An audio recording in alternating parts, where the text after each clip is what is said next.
Oh, ma rencontre avec le livre, disons plutôt que c'est depuis la tendre enfance, j'ai commencé à écrire des textes en classe de 5e et j'ai eu la chance d'avoir un professeur de français, M. Atiba, à qui je vais rendre ici un vibrant hommage, qui m'a demandé de poursuivre dans ce sens-là. Et je l'ai écouté, j'ai commencé à écrire. Mais en dehors de cela, il y a également la passion qui m'anime. Le mal de l'antre me démange pratiquement tout le temps. J'écris et je me dis, je n'ai pas forcé pour me retrouver, n'est-ce pas, dans ce milieu. C'est arrivé seul, spontanément. Oh, oui, je vais dire, il y a des auteurs qui m'ont marqué. Je vais, par exemple, penser ici à Jean Pliat. Jean Pliat m'a marqué à travers sa pièce de théâtre, La secrétaire particulière, où il peint la vie telle qu'elle est. Il donne à voir, n'est-ce pas, les vicissitudes auxquelles la société fait face, à savoir le trafic d'influence. J'ai aimé la manière avec laquelle il essaie de peindre cette vie-là, avec un style pur, une expression un peu comique, et je peux dire, c'est l'une des raisons qui m'ont motivé également pour écrire. Oui, il y a Ferdinand Oyono, à travers le vionnet de la médaille, qui essaie un peu de tourner en dérision la colonisation.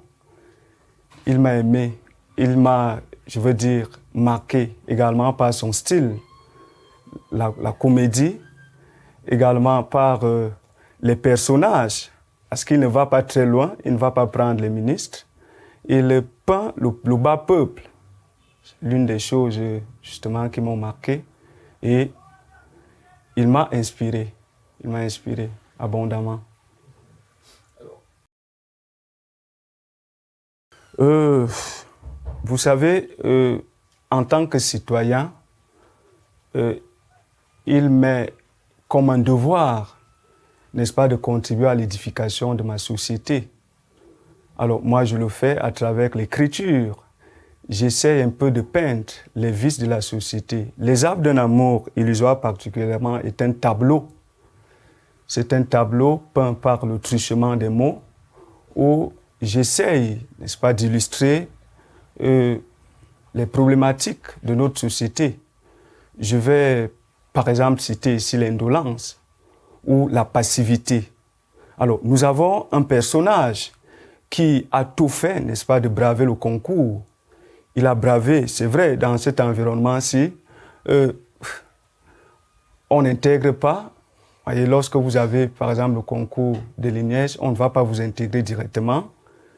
Mais, oui, à la fonction publique, bien évidemment, il va rester là, il ne pense pas son développement. Il va rester, il va attendre de façon continuelle son intégration. Pourtant, à côté, il a toute une famille, il a une jeune fille, n'est-ce pas, que la nature lui donne. Alors, qu'est-ce qu'il se dit? Est-ce que la fille va continuer à le supporter s'il n'a pas d'emploi? Alors, c'est comme ça que lorsque la fille va grandir, elle va se faire courtiser par plusieurs autres personnes et finalement, elle va quitter le mariage. Elle va se retrouver chez une autre personne. C'est comme cela que le cher Colombo, n'est-ce pas, va se suicider. Il va se suicider. C'est la fin de l'histoire. Elle est malheureusement tragique, mais ce sont des histoires, n'est-ce pas, auxquelles nous faisons face tout le temps. Lorsque vous n'avez pas de moyens, tout vous quitte. Il faut avoir des moyens pour maintenir des relations, tant bien sur le plan professionnel que sur le plan, n'est-ce pas, sentimental. Bon, la littérature camerounaise est très avancée.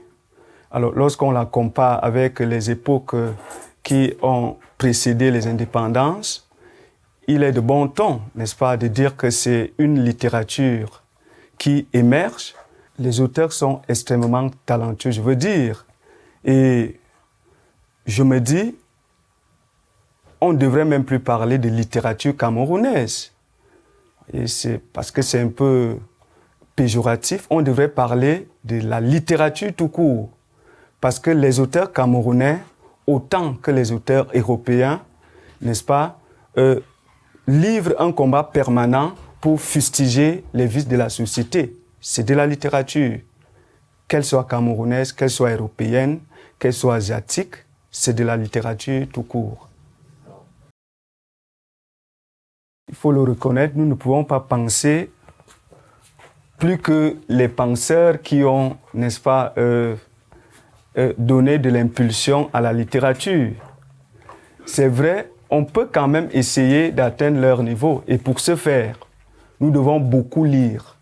Moi, je voudrais particulièrement conseiller aux jeunes de lire, parce que si on ne lit pas, on ne peut pas écrire. L'écriture est déterminée par la lecture. C'est ce qui fait, par exemple, la particularité de mes textes.